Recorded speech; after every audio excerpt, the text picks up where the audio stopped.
How to love your child the right way. So, what do you think about loving your child? Any parent would want the best for their child, right? But hold on a second. Is loving them a lot always the right way? Today, let's chat about this. I'll share some insights from experts. And maybe you'll find some of these tips similar to what you're doing at home. Let's dive in. Main points.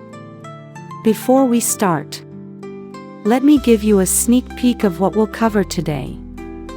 When should you be strict? And when should you spoil your child? How can parents become super role models for their kids?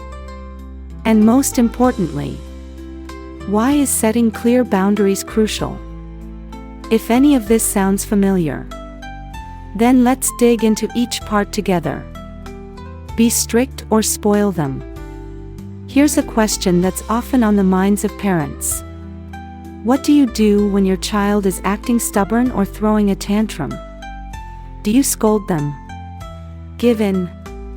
Or maybe it depends on the situation. Experts say the right answer is, it depends.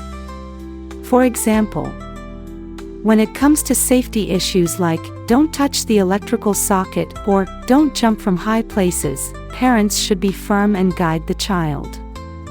But here's the thing, being firm doesn't mean shouting. Instead, explain things simply, and your child will understand better. But what about when your child is sick? That's when it's okay to cuddle them and maybe even spoil them a little. But remember, everything has its limits. Understand and respect. Have you ever felt like your child is being difficult? Sometimes it's easy to snap at them because they're not listening. But the truth is, we might not truly understand them yet. Kids go through different stages of development at each age. For instance, when your 3-year-old is being rebellious, don't judge too quickly. This is usually a phase called the terrible threes, when kids are testing their independence. If you understand this, you'll be more patient and compassionate with them. So, how do we understand our kids better? A simple tip: take the time to read books or attend seminars on child psychology. It's not a waste of time. I promise. Understanding your child will make life easier for both of you. Be a role model. Let's be honest here. Being a parent is tough, especially when we ourselves make mistakes.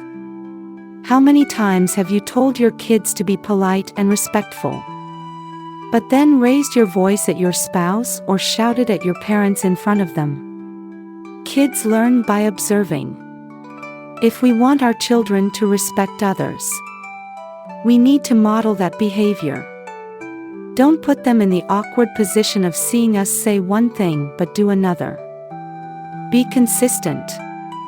Do you ever find yourself in the middle of a family drama because your child wants something and you're not in agreement with your spouse or relatives? It's like a tug of war, right?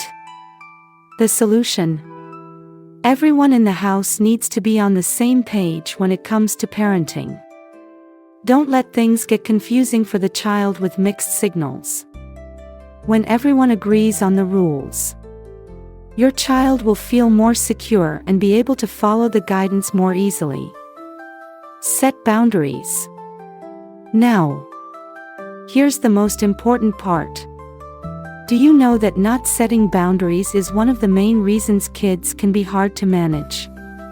For example, you might want your child to watch TV for only 30 minutes. When the time is up, you turn off the TV abruptly, and they start crying. You feel bad, so you give in, and the cycle repeats. What's the solution? Don't break their emotions. Set clear boundaries from the start. Like, you can watch TV for 30 minutes. Then, give them reminders, 15 minutes left, 10 minutes left, and so on.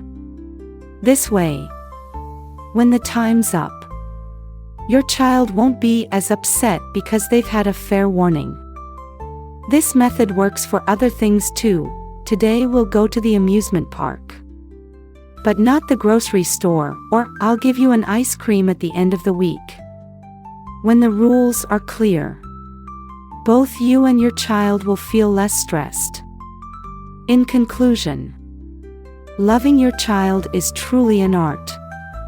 Don't let your love for them become a source of pressure. Instead, make it a source of motivation for them to grow up healthy and happy. What do you think? Try out some of the ideas I shared and let me know how it goes.